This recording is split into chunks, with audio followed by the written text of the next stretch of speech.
جرمنی کی ایک فرم ہے اے جے برل، اس نے اس کی جو فہرست ہے کتابوں کی، اس نے کتابوں کی فہرست دی ہے جو غالباً اس کے پاس ہے.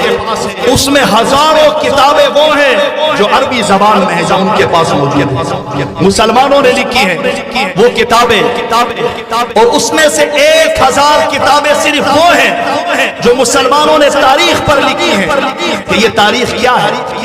لیکن آج میں اور آپ ہزاروں کتابیں ہماری اسلاف نے لکھی اپنی تاریخ سے بے بلد ہے. تاریخ تو بہت کچھ سکھاتی ہے مجھے اور آپ کو، بتاتی کہ مسلمان کا عروج کیا ہے اور مسلمان کا زوال کب ہوا.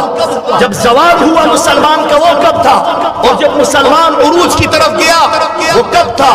اس کے بارے میں مسلمان کو پتہ ہے. ہر فتنے میں پھنس جاتا ہے. انجینئر مرزا کا فتنہ ہو، کسی اور ملعون اور دجال کا فتنہ ہو، ایسے اس میں جھگڑا جاتا ہے کہ نکل ہی نہیں سکتا.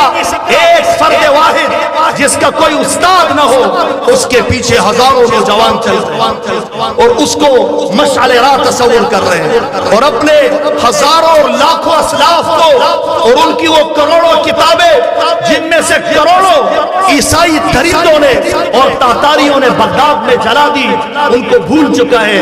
وہ قصہ پارینہ ہے.